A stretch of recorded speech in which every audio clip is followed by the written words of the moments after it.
আবার আমন্ত্রণ নিয়ে একটা অনুষ্ঠানে আমরা কথা বলছিলাম ঈদের সময়টিতে বাড়ি যেতে কিংবা বাড়ি থেকে ঢাকায় ফিরতে বা বিভিন্ন জায়গায় যেতে বাংলাদেশের বিভিন্ন জায়গায় সড়ক দুর্ঘটনায় প্রায় যে 250 মানুষ মারা গেছেন 10 দিনের হিসাব যদি আমি বলি ঈদের থেকে দিন থেকে সেই 10 দিন যে প্রায় 250 মানুষ মারা গেছেন সেই বিষয়টি নিয়ে সড়ক দুর্ঘটনা নিয়ে এবং বলছিলাম যে একটা পত্রিকার শিরোনাম পড়ছিলাম যে মহাসড়কে মূল্যহীন প্রাণ সেই বিষয়টা নিয়ে কথা বলছিলাম। আমাদের সঙ্গে দুজন অতিথি আছেন, আমাদের সঙ্গে স্টুডিওতে যোগ দিয়েছেন সেগুপ্তা শারমিন, তিনি একজন উন্নয়ন কর্মী, এবং আমাদের সঙ্গে স্কাইপে আছেন এমএইচ মুবাশশির, তিনি একজন প্রবাসী শিক্ষার্থী, তিনি বাংলাদেশে কিন্তু মালয়েশিয়াতে পড়াশোনা করছেন। আমি তাদের কাছ থেকে আসলে বিভিন্ন ধরনের অভিজ্ঞতা নিচ্ছিলাম।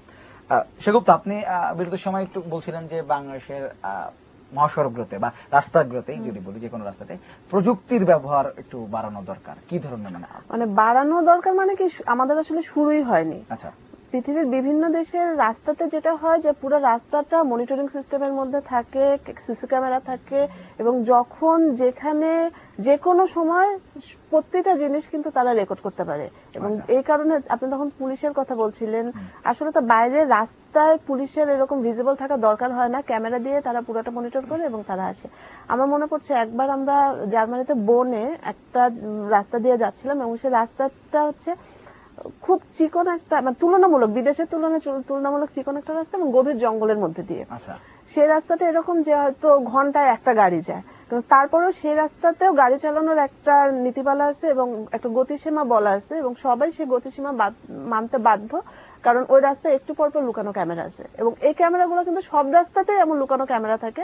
মূলত এই ক্যামেরার ভয়েই মানুষ খুব সচেতন ভাবে গাড়ি চালায়, এবং যেটা হয় যে কোনো কারণে যদি মানুষ ভুল করে তাহলে যে পরিমাণ ফাইন তাদের গুনতে হয়, এই জরিমানার ভয়ে তারা আসলে সবাই মানে ফলো করার চেষ্টা মানে করতে বাধ্য হয়, যেটা আমাদের এখানে নাই। আমাদের রাস্তা মানে শুধুই রাস্তা মনিটরিং এর কোনো সিস্টেম নেই। আচ্ছা, অবশ্যই আপনাকে জানতে চাইবো যে যেমনটি বললেন যে ফাইন এবং রাস্তায় প্রযুক্তির ব্যবহার ওখানে কি রকম মালয়েশিয়ায়? ফাইনের বিষয়টা খুবই স্ট্রিক্ট। ধরুন আপনি অ্যাকচুয়ালি আমিও রিসেন্টলি গতবার আসার আগে আমি ফাইন খেয়েছি 30 রিঙ্গিত, কিন্তু খুবই সিলি রিজনে। জাস্ট হচ্ছে ওই দোকানের সামনেই গাড়িটা আমি 1 মিনিটের জন্য পার্ক করেছি, কোথা থেকে পুলিশ এসে ফাইন দিল আমি নিজেও জানি না। এবং সবচেয়ে ইম্পর্টেন্ট বিষয় হচ্ছে আমি যদি এই ফাইনটা একটা নির্দিষ্ট জায়গায় গিয়ে পে করতে হয় এবং এটার প্রসিডিউরটা একটু ঝামেলা, এবং এই ফাইনটা যদি আমি একটা নির্দিষ্ট সময়ের মধ্যে পে না করি, নেক্সট ইয়ারে আমি এই মোটর বাইকটা আমি রোডেই নামাতে পারবো না, এরকম একটা স্ট্রিক্ট কন্ডিশনে পড়ে যেতে হয় এবং এই ফাইনটা দিন দিন বাড়তে থাকে। এবং ইভেন আমি যেটা শুনেছি সেটা হচ্ছে ইউকে তে একজন মানুষের হচ্ছে ড্রাইভিং লাইসেন্স হচ্ছে তার হচ্ছে ক্যারেক্টার সার্টিফিকেট। ইভেন একজন যদি ড্রাইভ করতে গিয়ে কোনো অকারেন্স ঘটায় বা কোনো মিস্টেক করে, তাহলে ওটা তার ড্রাইভিং লাইসেন্সে রেকর্ড হয়ে থাকে, এবং এইগুলো কিন্তু জব ইন্টারভিউতে এই জিনিসগুলো চেক আপ করা হয় যে সে ড্রাইভিং কতটুকু ভালো বা মন্দ, তার ড্রাইভিং এর উপর তার ক্যারেক্টারটা নির্ভর করছে। তো এই ফাইনের বিষয়টা আসলে খুবই ইম্পর্টেন্ট। আর প্রযুক্তির ব্যবহার যেটা বললেন যে সেটা আমি বলতে চাচ্ছি যে আমাদের মালয়েশিয়াতে প্রযুক্তি আছে, বাংলাদেশেও আপু যেমন বললেন যে নাই, আসলে কিছু কিছু শুরু হয়েছে কিন্তু এগুলোর প্রপার ইমপ্লিকেশনটা এখনো হয়নি। যেরকম হচ্ছে লাল বাতি সবুজ বাতি, এগুলো কিন্তু আমরা সবাই জানি অনেক আগে থেকে বাংলাদেশে লাল বাতি সবুজ বাতি হোয়াটএভার কেউই কেয়ার করে না, কিন্তু মালয়েশিয়াতে আমি একটা জিনিস দেখেছি যে যেখানে লাল বাতি ওখান থেকে গাড়িগুলো এক কদমও আগাবে না।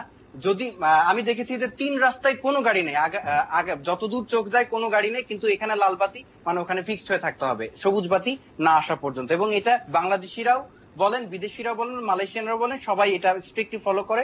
ওই যে একটা বিষয় হচ্ছে ফাইন এবং হিডেন ক্যামেরা, আর আরেকটা বিষয় হচ্ছে যে যখন একটা সিস্টেম তৈরি হয়ে যায় সবাই সেটা আসলে রেসপেক্ট করে বা ওইটা মেইনটেইন করার চেষ্টা করে, কারণ জানে যে এটা মেইনটেইন না করলে তার ভোগান্তি পোহাতে হবে। কিন্তু বাংলাদেশে এই ভোগান্তিটা তুলনামূলক কম, বা এগুলোর এখন ইমপ্লিকেশন হয়নি, এই কারণে কিন্তু ইজিলি তারা মানে দেখেও না দেখার ভান করে এই রুলস গুলো ভায়োলেশন করে। অনেক শিক্ষিত মানুষও করে, এটা আমি দেখেছি। আচ্ছা, সময় আমাদের খুব কম, আর বেশিক্ষণ সময় নেই। সেহেতু আপনার কাছে জানতে চাইবো যে আপনার কাছে কোনো পরামর্শ আছে কিনা আপনার অভিজ্ঞতা থেকে, যে কি করলে আমরা অন্তত দুর্ঘটনা থেকে বাঁচতে পারি। আচ্ছা, প্রথমে একটা কথা বলে যে আমরা বারবার আসলে সড়ক দুর্ঘটনা বলছি, কিন্তু আমাদের সংখ্যাটা এত বেড়ে গিয়েছে, এটা আসলে এখন আর দুর্ঘটনার জায়গা নেই, এটা আমাদের নিয়মিত একটা ঘটনা হয়ে গিয়েছে।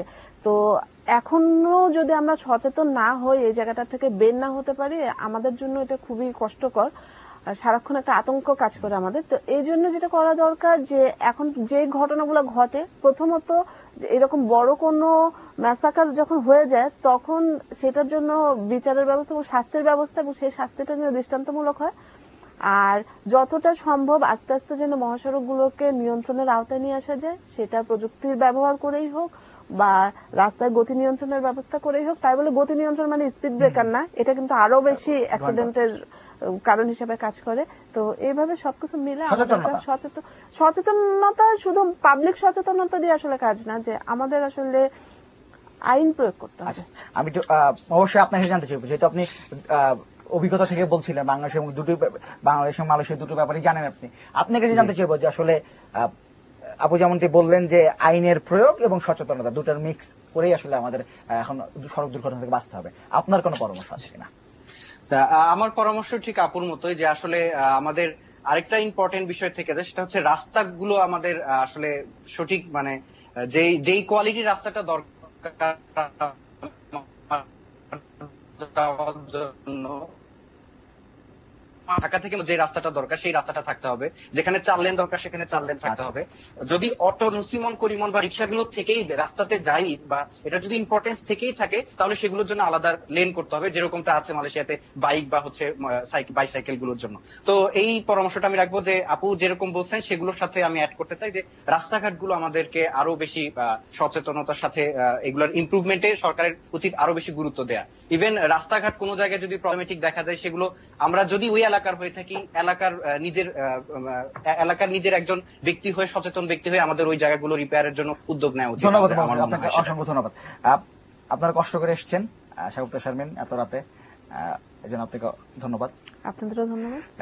বসে এত রাতে রাত জেগে আমাদের সঙ্গে যোগ দিয়েছেন, এর জন্য আপনাকেও ধন্যবাদ। জি, আপনাকে অনেক ধন্যবাদ। এটিএন নিউজকে অনেক ধন্যবাদ। দর্শক বুঝতে পারছেন যে আমাদের সময় শেষ হয়ে গেছে, বিদায় নিতে হবে। বিদায় নেওয়ার আগে এই দুজনের সঙ্গে আমি কণ্ঠ মিলিয়ে বলতে চাই, আমরা যারা রাস্তা পার হচ্ছি কিংবা গাড়িতে যাচ্ছি যাত্রী হিসেবে, আমরা সচেতন হব। ড্রাইভার যদি বেপরোয়া চালান, যদি জোরে গাড়ি চালান, আমরা বাধা দিব, তাকে বলবো যে আইন মেনে স্বাভাবিকভাবে চলতে, এবং আইন শৃঙ্খলা বাহিনী যারা আছেন কিংবা যারা কর্তৃপক্ষ আছেন তাদের কাছে আমাদের অনুরোধ থাকবে যে আইনটা ঠিকভাবে প্রয়োগ করেন, এবং মহাসড়ক যত দ্রুত সম্ভব তারা যেমনটি বললেন যে অবকাঠামোটা আরো বেশি ভালো করতে হবে, এবং অবশ্যই প্রযুক্তির ব্যবহার, ডিজিটাল বাংলাদেশ আমরা বলছি, মহাসড়কে আমরা প্রযুক্তির ব্যবহার নিশ্চয়ই বাড়াবো। তো এই ছিল আজকের আমাদের আয়োজন। আগামীকাল নিশ্চয়ই আবারও দেখা হবে। ততক্ষণ পর্যন্ত ভালো থাকবেন, সুস্থ থাকবেন, অবশ্যই এটিএন নিউজের সঙ্গে থাকবেন।